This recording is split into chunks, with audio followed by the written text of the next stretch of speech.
বাবা বাবা, মামা মিয়া, কি সুন্দর কি সুন্দর। আরে তোমাকে দিয়ে তো আমার কাজ হবে। কে আপনি? কিসের কাজ? বলবো বলবো, তুমি আমাকে চিনতে পারছো না, কিন্তু অনেক দিন ধরে তোমার উপরে আমি নজর রেখেছি। আচ্ছা, তোমার ঠিকানাটা কি বলো তো? কেন? কেন? তুমি কি সরল সাদাসিধে মেয়ে গো? আমাকে দেখে, আমার পোশাক আশাক দেখে তুমি বুঝতে পারছো না আমি কে? আমি মিস্টার বাটারফ্লাই, প্রজাপতি কুমার। বিয়ের জন্য ঠিক যেমন যেমন মেয়ে চেয়েছিলাম, তুমি তেমন তেমনটি গো। একেবারে পয়েন্টে পয়েন্টে মিলে গেছে। অসভ্য কথাকার! এই বয়সে বিয়ে করার শখ? মা, কি ভেবেছো কি তুমি? হ্যাঁ, আমার বিয়ে হয়নি বলে তোমার মতো খ্যাকশেলে গলায় মালা পরাবো নাকি আমি? আমার কথাটা শোনো। কোনো কথা নয়। আমার সামনে থেকে না গেলে তোমার কপালে কিন্তু অনেক দুঃখ লেখা আছে। যাও, চলে যাও। আমাকে ভুল বুঝো না মা, আমি ঘটক প্রজাপতি কুমার। 30,000 টাকা মাইনে পাওয়া, ইঞ্জিনিয়ারিং পাশ করা একটা ছেলের জন্য সুশীলা শিক্ষিত এক পাত্রী খুঁজছি। তাই তোমাকেই বিয়ে? অন্ধকে দিনের আলো দেখানোর মতো দুঃসাধ্য প্রস্তাব নিয়ে এসেছেন আপনি। যাকে আমি দুঃখিত, না জেনে আপনার গায়ে আমি হাত তুললাম, আমায় ক্ষমা করে দিন। আরে ও কিছু নয়, ও কিছু নয়। আরে ঘটকালি করতে হলে না গায়ের চামড়াটাকে গন্ডারের মতো শক্ত করতে হয়। আরে কম জ্বর থাপড় খেয়েছি, হ্যাঁ, একেবারে সেঞ্চুরি করে ফেলেছি। না না না না, সিঙ্গেল রান নয়, সিঙ্গেল রান নয়, একেবারে 4 আর 6।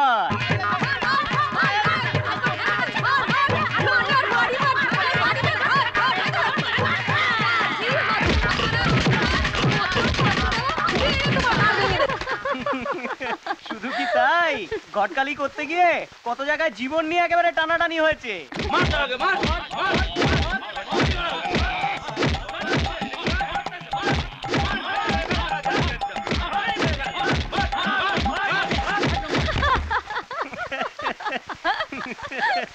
এবার তাহলে তোমার নাম ঠিকানাটা দিয়ে দাও মা। আমার নাম কবিতা, আর ঠিকানা জেনে তো কোনো লাভ নেই, কারণ আমার ভাগ্যে বিয়ে নেই। প্রজাপতি কুমার নামটি বড়ই রঙিন। তা আপনার আগমনের হেতুটা কি আমি জানতে পারি? রাইট, আমি ঘটক, এই লাইনে 25 বছর, 25 ইয়ার্স আছি। আমি এখানে একটা পাত্রের সম্বন্ধ নিয়ে এসেছি। আপনি বোধহয় ঠিকানা ভুল করেছেন। আমার এই ধর্মশালায় তো কোনো পাত্রী নেই। কেন? আপনার ভাগ্নি কবিতা। কি? হ্যাঁ গো, কিছু বুঝলে? তোমার ভাগ্নি নাটক করে ঘটক পাঠিয়েছে, সবই সাজানো ঘটনা। তোমার ভাগ্নি নিশ্চয়ই কারোর সাথে প্রেরিত করছে। কি সর্বনাশ হলো গো কবিতা! এখানে দাঁড়িয়ে দাঁড়িয়ে সবকিছু শোনা হচ্ছে, তাই না? বড় ওড়াশক হয়েছে। বেশি ওড়াশক হলে ডানাটা কি করে ছেড়ে দিতে হয় তা আমি জানি। আমি লাগছে, ছেড়ে দাও। কি ওকে মারছেন কেন? মারবো না?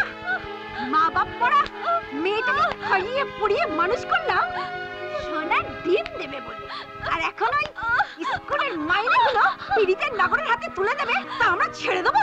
সহ্য করবো? ছড়ি আমি শেষ করে দেবো। মারবো করে এখান থেকে চলে যা। হাত জোর করছি, আপনি চলে যান এখান থেকে। হরিবল হরিবল হরিবল, হরিয়ে মাধব, আপনি চলেই যান। বিয়ে যদি করতেই হয় তাহলে এরকম দুঃখী মেয়েকেই আমি বিয়ে করব। ব্রেভো! কিন্তু এমন একটা বংশের মেয়ে। বংশ? ভগবান শ্রীকৃষ্ণের মামা হচ্ছেন কংস। পাকেও তো পদ্মফুল ফোটে বাবা, কত বনফুল সুগন্ধ ছড়ায়। তুমি কোনো সংশয় রেখো না বাবা, তোমার কাছেই তো শিখেছি সৎসঙ্গে স্বর্গবাস আর অসৎ সঙ্গে সর্বনাশ। তুমি দেখো, তোমার কাছে থাকলে কয়লারও ময়লা দূর হয়ে যাবে। দাদা ঠিকই বলেছে, আমার এমন বৌদি চাই। চাই মানে? এ কি জয়নগরের মোয়া নাকি? 16 আনা দিলে আমার মুখে পড়ে নিলাম। কি গো, তুমি কিছু বলছো না কেন? হরিহে মাধব, আমি আর কি বলবো? তোমার কথাই আমার কথা। এত কথার তো দরকার নেই। সামান্য কটা টাকাই তো আপনাদের চাই। সামান্য কিছু বলে কি গো? মাসের শুরুতে কড়কড়ে 4,000 টাকা। একবার ওরা মাইনে দিতে দেরি করেছিল, একবারে স্কুলে গিয়ে হুজ্জুতি পাকিয়ে দিয়েছিল। আমার স্বামীকে যে সে মানুষ বলে ভেবনি গো, এলাকার সবাই ওকে চেনে। চিনবে না? আপনি তো রাতের বেলায় কারণ পান করে গড়াগড়ি খান। আপনি তো মহাপুরুষ। প্রজাপতি কুমার, তোমার কথার কিন্তু স্পর্ধা ছাড়ি যাচ্ছে বলে দিচ্ছি। হ্যাঁ, স্পর্ধা এবারে আমি আপনাদেরকে দেখাবো। আপনাদের ভাগ্নির যদি কোনো আপত্তি না থাকে তাহলে আমি ওকে বিয়ে করে নিয়ে যাব, আর প্রতি মাসের শুরুতে আমি আপনাদেরকে 4,000 টাকা পাঠিয়ে দেবো। কি বলে গো? এ কি সরকারি টাকা নাকি? হ্যাঁ, মুখের কথার ওপর ভরসা করার মতো মুখ্য আমরা নই। সরকারি কাগজে এগ্রিমেন্ট সই করে তবেই আপনাদের ভাগ্নিকে বিয়ে করে নিয়ে যাব। আশা করি আপনাদের আর কোনো চিন্তা রইল না। ওরিয়ে মা ধুবো। তবে একটা কথা, আসলটাই যদি নিয়ে যাবে কিছু সূত্র দিতেই হবে। এই যেমন আমার কারণের পয়সাটা। আপনাকে আর বেআইনি কারণ বানাতে হবে না, আপনার কারণ পানের পয়সাটাও আমি পাঠিয়ে দেবো। হরিয়ে পা ধোবো, কেশব, গোপাল গোপাল। কি গো গিন্নি, তুমি কিছু বলবে? আমি আর কি বলবো, তোমার কথাই আমার কথা।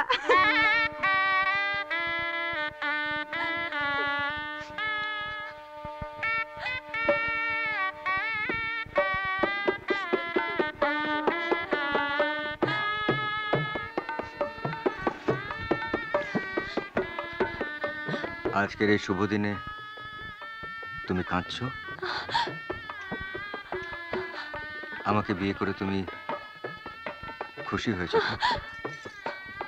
খুশিতেও মানুষের চোখে জল আসে, জানি না কেন আজকে আমার ভীষণ কান্না পাচ্ছে। এত সুখ আমার কপালে সইবে তো? দেখো, আমি বেঁচে থাকতে কোনো কষ্টই তোমার হতে দেব না।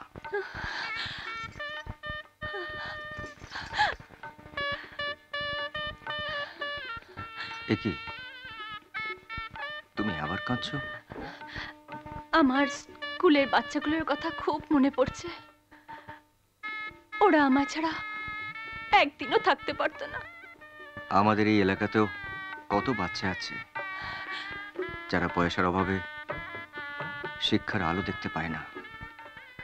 এবার থেকে তুমি এই বাচ্চাগুলোর মধ্যে ওই বাচ্চাগুলোকে খুঁজে পাবে। এখন থেকে তুমি হবে ওদের নতুন দিদিমণি।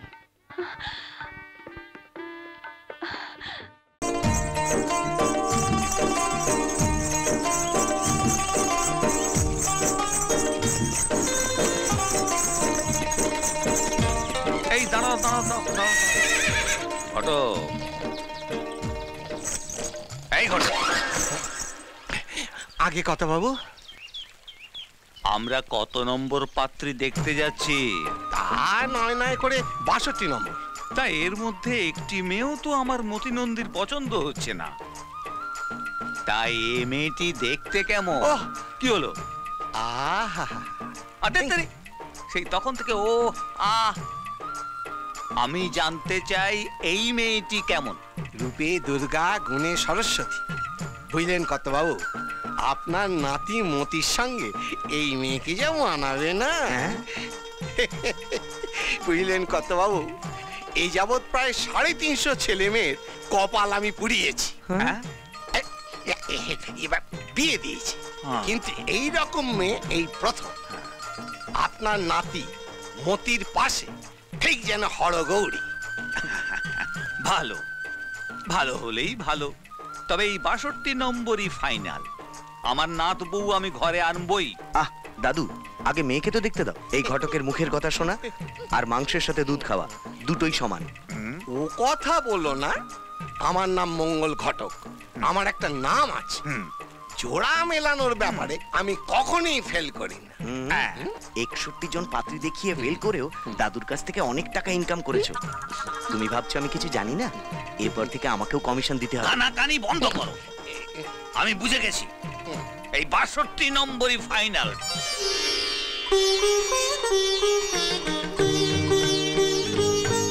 নিজের মেয়ে বলে বলছি না, রান্না করা থেকে অতিথি সেবা পর্যন্ত কোনো কিছুতেই ত্রুটি নেই। হ্যাঁ, ভালো ভালো, খুব ভালো। তা দিদি, শুনেছি তুমি মাধ্যমিক পাশ করেছো, রামায়ণ মহাভারত পড়েছো। বাহ, চমৎকার। এইরকম মেয়েই আমি চেয়েছি। কি দাদু ভাই, পছন্দ হয়েছে তো?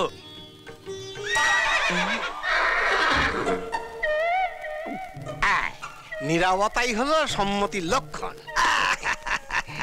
আরে দাদু, আর আঙুল নাড়িস না, সব ঠিক আছে, সব ঠিক আছে। মেয়ের কুষ্টিটা আমি একবার দেখব। আমি সঙ্গে করে নিয়েই এসেছি।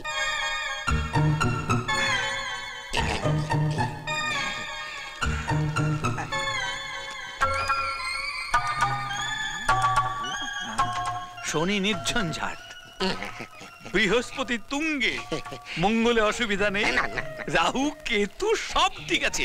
এ তো রাজ্যটকে মিলে গেছে, তোর সঙ্গে মিলে গেছে। কথাও সবই যখন ঠিক আছে, তখন একটু মিষ্টি মুখ করা যাক। নিন, আমি মিষ্টি খান।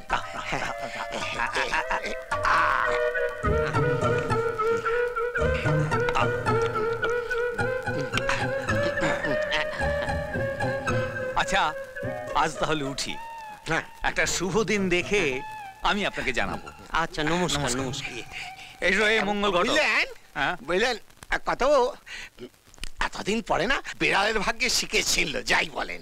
চলুন চলুন চলুন চলুন চলুন। ওটা রাখো, একটা নিন। আমি ভালো নাত বউ পেয়ে গেলাম। সাবাস ঘটক।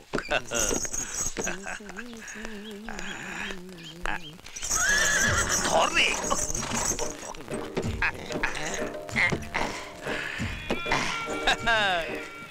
এইবার দাদু ভাই আর কোনো চালাকির উপায় নাই। এই মেয়েটিকেই আমি নাত বউ করে আনবো। যাক, এই মেয়েকে তাহলে আপনার পছন্দ হয়েছে। কি হলো? কি তখন থেকে করছেন? আরে রাম গাধা, মানে অপূর্ব, মানে অসাধারণ। এইবার আমার বাড়িতে সানাই বাজবে, ব্যান্ড বাজবে। 10 গ্রামের লোক আমার বাড়িতে এসে কবজি ডুবিয়ে মাংস ভাত খাবে, বাজি পড়বে। আমার নাতিটার কি ভাগ্য রে। আরে থামো থামো, এ তো দেখছি যার বিয়ে তার খবর নেই আর পাড়াপড়শির ঘুম নেই। কি বলছিস তুই? দাদু, পাত্রী তোমার পছন্দ হয়েছে? হ্যাঁ রে, সে কথা আর বলতে। শোনো, তাহলে এক কাজ করো, পাত্রী যখন তোমার পছন্দ হয়েছে, তুমি ওই মেয়েকে বিয়ে করো। ঠিক আছে।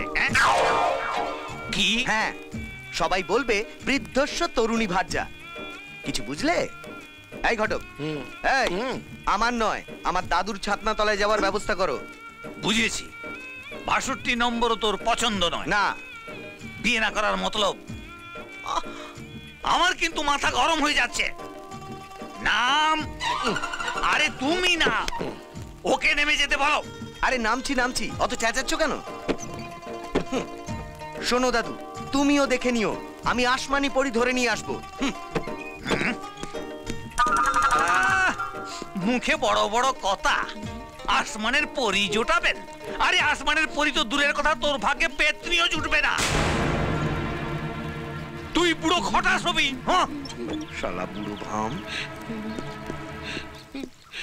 কত আমার দুঃখ হচ্ছে। তোমার দুঃখ দিয়ে আমার কি হবে? তোমার ওই চাঁদ বদন চেহারায় আর আমার দরকার নেই। তোমার চেহারা আমি আর দেখতে চাই না। নামো নামো। এই এতটা পথ হেঁটে যাব? তবে আমি কি করব? তোকে কোলে করে নিয়ে বাড়ি পৌঁছে দেবো? হ্যাঁ বলছি। নাম। তুই কি নামবি না আমি নেমে যাব? আমি নামছি। নাম।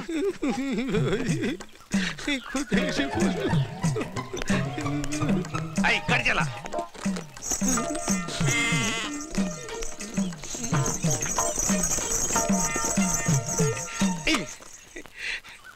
কথায় বলে বিয়ে ফুরলে ছাদ নাতে লাতি, এত বিয়ের আগে লাতি মারলো। এই আমি কান ধরছি, ওই শালার নাতির বিয়েতে আমি আর নেই।